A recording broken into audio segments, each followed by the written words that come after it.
I'm Aaron Ra, and you're watching Atheist Edge.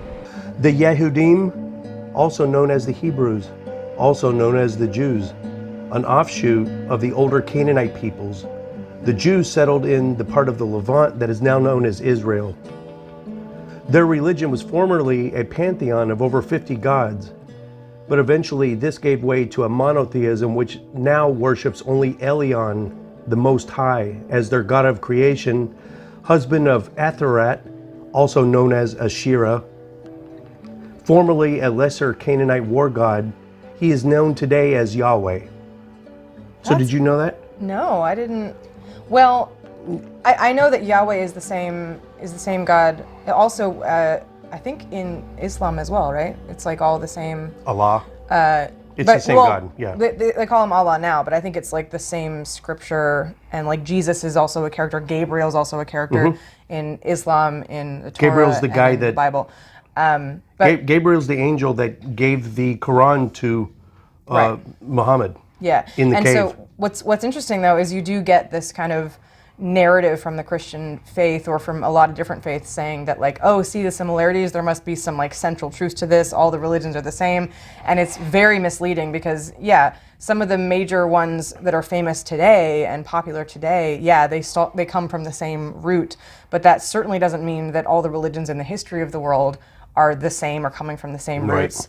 And so it is kind of confusing because yes, I think from our deeper psychological evolution, we do tend to fall along the similar lines of needing certain things from religion and religious ideas, and it tends to kind of be similar. And I think the common thread is more humanity and our shared psychology than there being some roots of religion. And it doesn't legitimize it, even if there was some similarities. And there's other, natural explanations. But this in particular, this is heavily disputed, Courtney. Wow.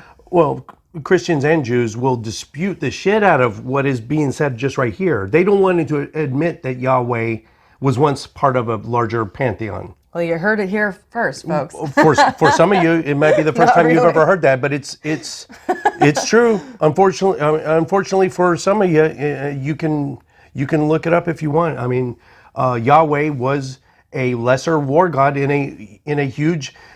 The Hebrews didn't just magically appear. The people, they're an offshoot of the Canaanites. And I also don't know how much of this narrative bleeds into the Church of Latter-day Saints narrative, or the Mormon narrative. The Lost Tribe. And so, because there are very big differences in the basis of what their religion teaches and the basis of like the history of the world, for example, like it's very separate and different. So I am curious, like how much of this they adopt and how much of it they reject in order to create their own independent narrative. Don't they think that one of the lost tribes of the Hebrews ended up in Native America in modern day United States?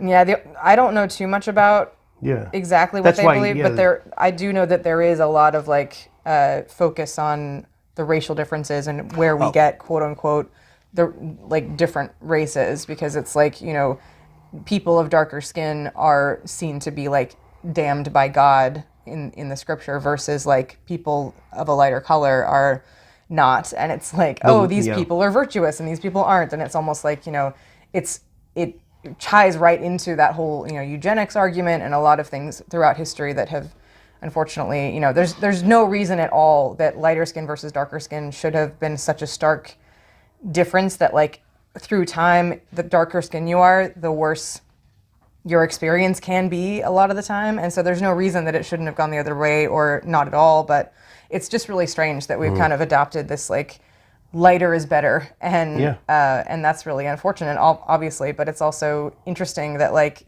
it's so arbitrary that it went that way and so unnecessary. The Book of Mormon does talk about the Lamanites being the darker skin in the native in the Americas, and it was a curse. It was a punishment.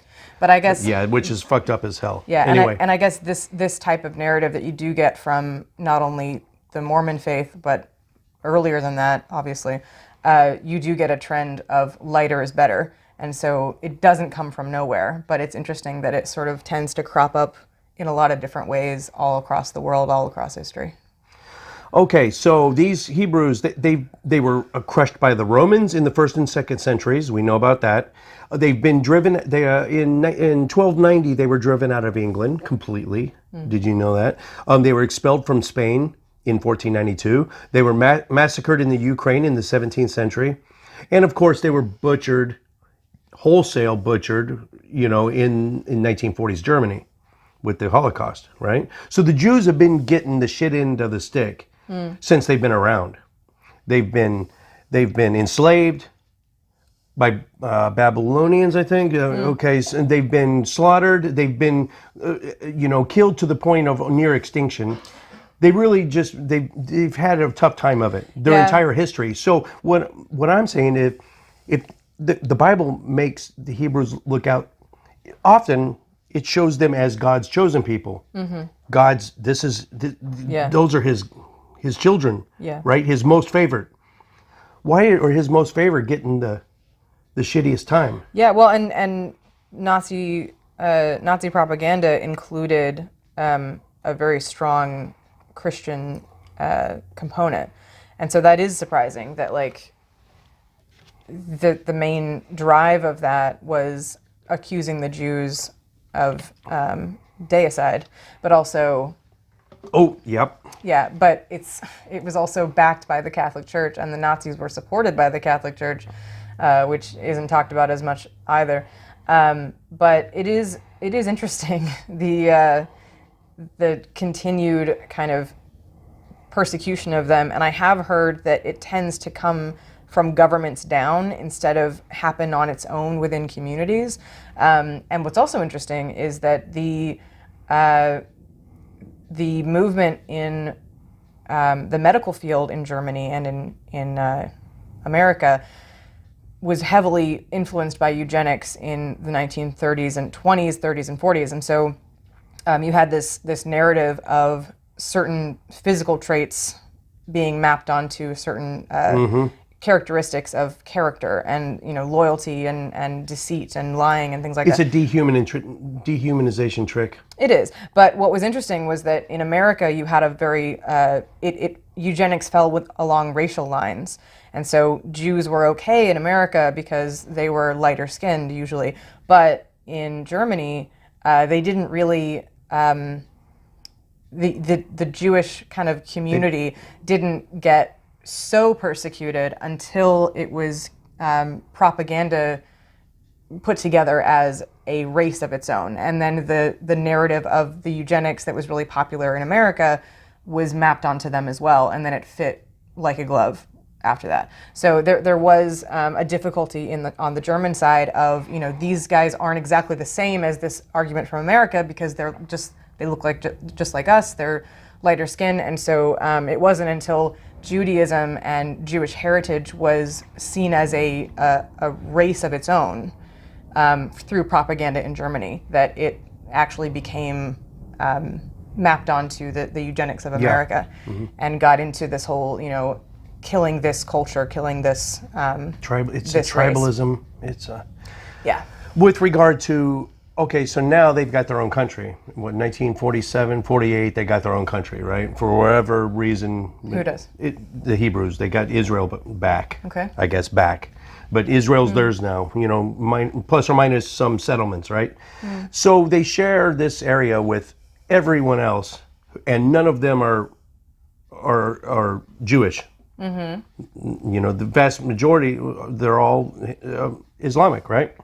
So, according to The Devil That Never Dies by Daniel Jonah Goldhagen, over 89% of citizens of the neighboring Egypt, Lebanon, and Jordan have a very unfavorable opinion of their neighbors, the Jews.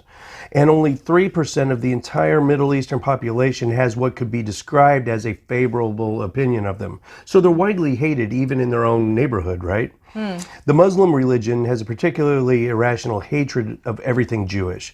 The Quran specifically refers to the Jews 64 times, of which the vast majority are negative in tone. Muhammad was even said to have personally, by his own hand, beheaded 700 Jews in a single day. Oh my gosh.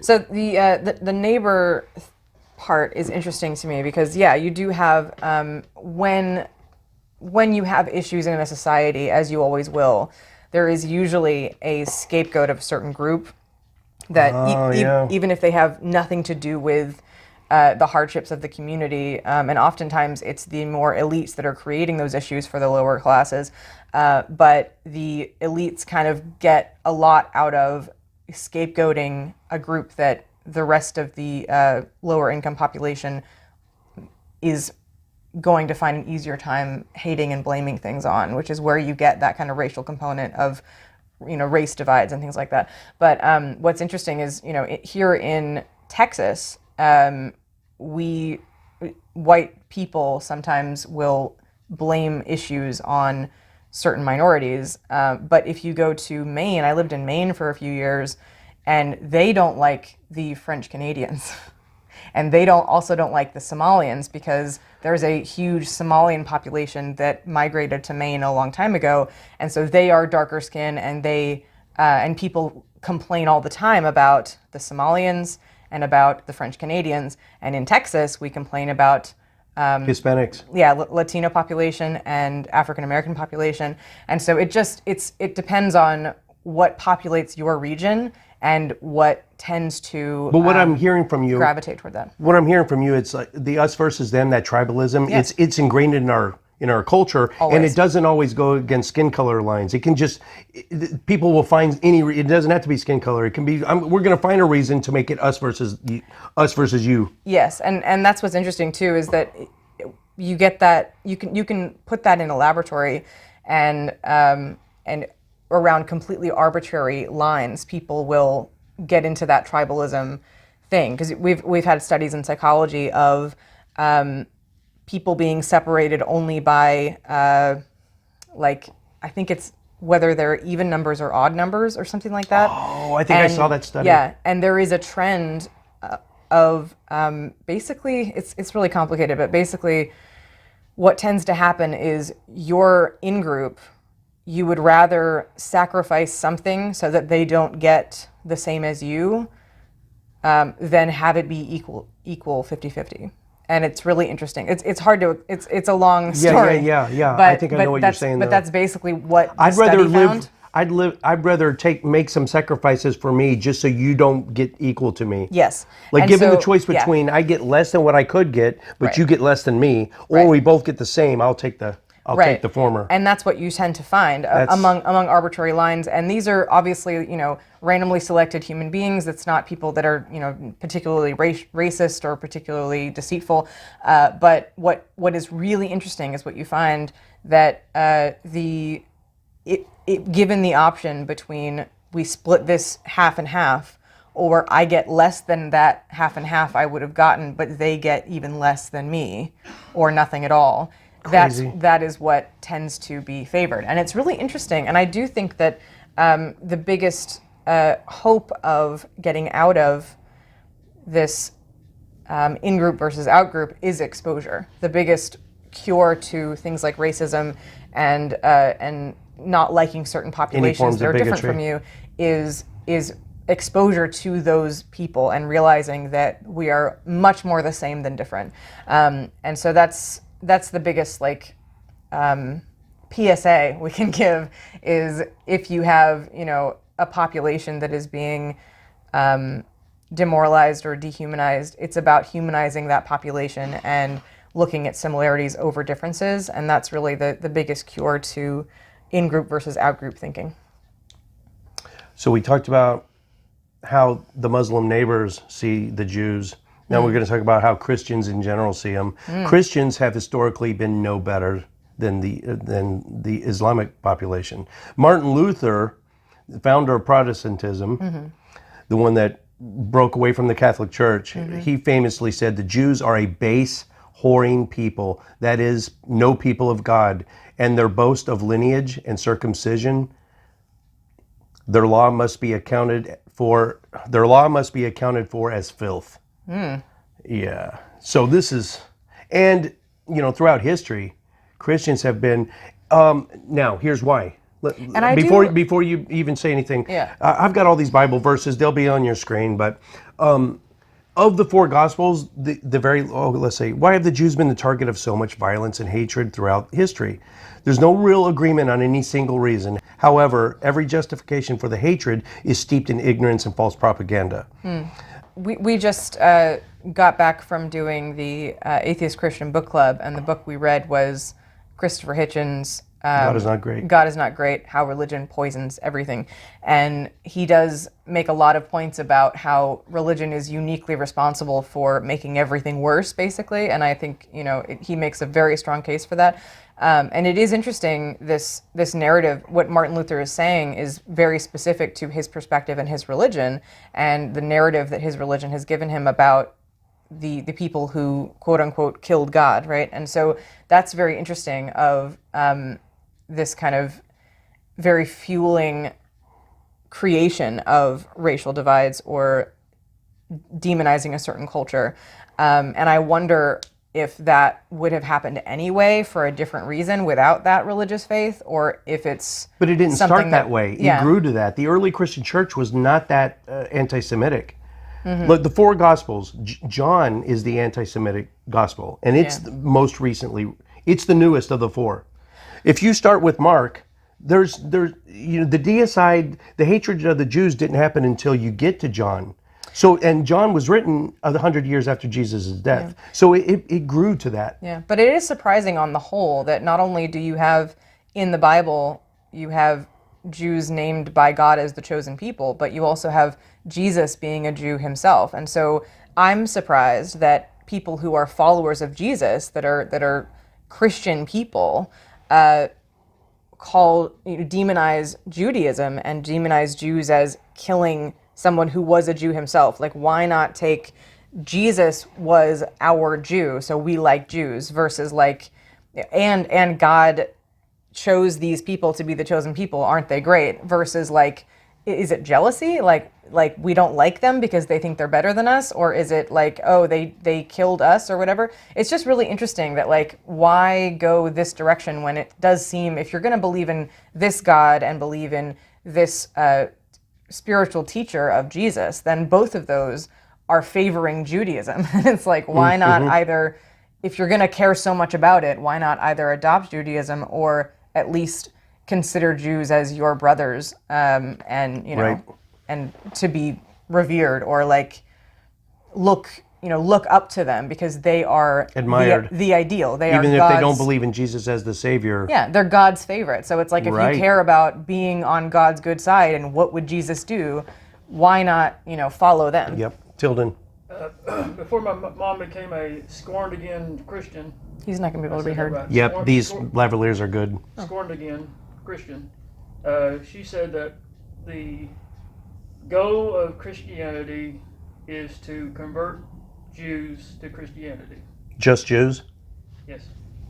Interesting. I told her that why didn't she become a Jew? Because that's God's chosen people. She said, well, it's Christians' goal to convert all the Jews to Christianity. Interesting. Okay, so I researched a few reasons why I think. I have no idea why that would be the goal. But also, one more thing. Like, God, it's up to God to, like, convert people. Like, you don't need, if God is so powerful, He can do it himself? Yeah, he doesn't need, like, lowly, flawed, free will bearing individuals to. What it says in the Bible, the verse is right behind us right now. It said, go throughout the earth and preach the gospel, though. I mean, it's ordered in the Bible to go and expose your neighbor to it. I know, but it's just that, like, at the same time, if God isn't powerful enough to clearly give his message to certain people, like, if he's in your head, then obviously he has a power over what is in your head. Does that make sense? Yep. Like, yeah, and when I was a Christian believer... But free will though, that's what I hear Christians saying, free will right now. Well, but that's separate. It's about choosing one versus the other, I guess. But God doesn't want to influence you one way or the other. He wants you to make up your own mind. I can hear them saying it. Depending on which part you read. Exactly. Okay, so the whole reason we're having this episode is it baffles me why people hate an entire section of people. And for the most part, very peace-loving people. Let me give you an example. Israel, Palestine. All right, they're constantly lobbing mortars and rockets at each other, correct? Yes. They're battling each other. If Palestine were to drop their weapons today, lay down their weapons, this is kind of rhetorical. You can answer if you want, but what would Israel do to them? They would kill them. Would they? Yes. You guys agree with that? Yes. Do you know why? Can I tell you why? I don't think there would be bloodshed. No. I don't think there would be bloodshed. So. If Israel dropped their weapons, what would Palestine do? Yes, kill everybody. Right, but I don't think it would be the same in reverse. Okay, but can I tell you why? Okay. Because both of them are motivated. We talked about this last night. Both of them are motivated by the divine revelation of this being their land, every inch of it. So, like, God gave this land. But would they use force to take it? God gave this land to these people, and so they believe for the rest of their lives that this belongs to them. And so, yes, if one side, but would they use force to take it all back? I think Israel wants more than what they got, right? No, but would they use force to take it? I think, according to their religion, yes. Yes, Tilden. By now, I don't even think it would be Israel or Palestine that would do it. It'd probably be people outside of them. Russia and the United States. Out of all that area, or. Well, but that's politically motivated. I'm talking about whatever is religiously motivated is between the two of them. The only reason that you still have a conflict is because, and again, this is in Christopher Hitchens' book, the only reason you have this conflict is because of both sides believing that the entire thing belongs to them by God. It's very different from saying, like, oh, well, we really like this land, let's share it, let's split it in half, nobody cares. Like, there's enough room for both of them. The only reason that people are dying every single day, and probably forever, is that at no point will either side get the reality check that their philosophy of reality is not correct. That comes in death. And so what's not great is that there is never a point in any of these people's lives for generations to come where they will be proven wrong and walk away from this divine right that they are given. And you still see this with, with how we got to be in America from England and from other cultures, that, like, again, you have a divine right, quote unquote. Manifest destiny. Manifest destiny. You have this divine right, and we are a city upon a hill.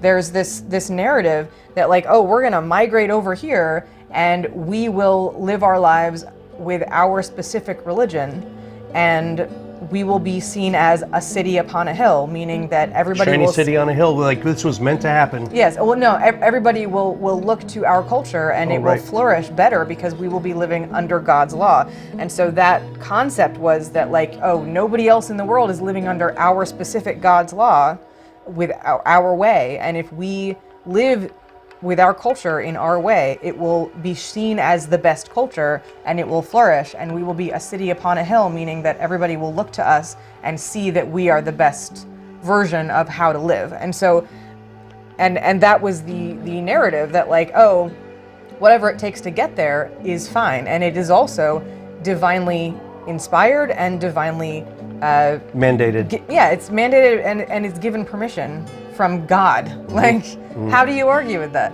This, like, and kings forever are like, I was put here by God. Like, that stands forever. That stands for all. Anybody who believes that is correct has nothing else to say, and it's really fucking scary.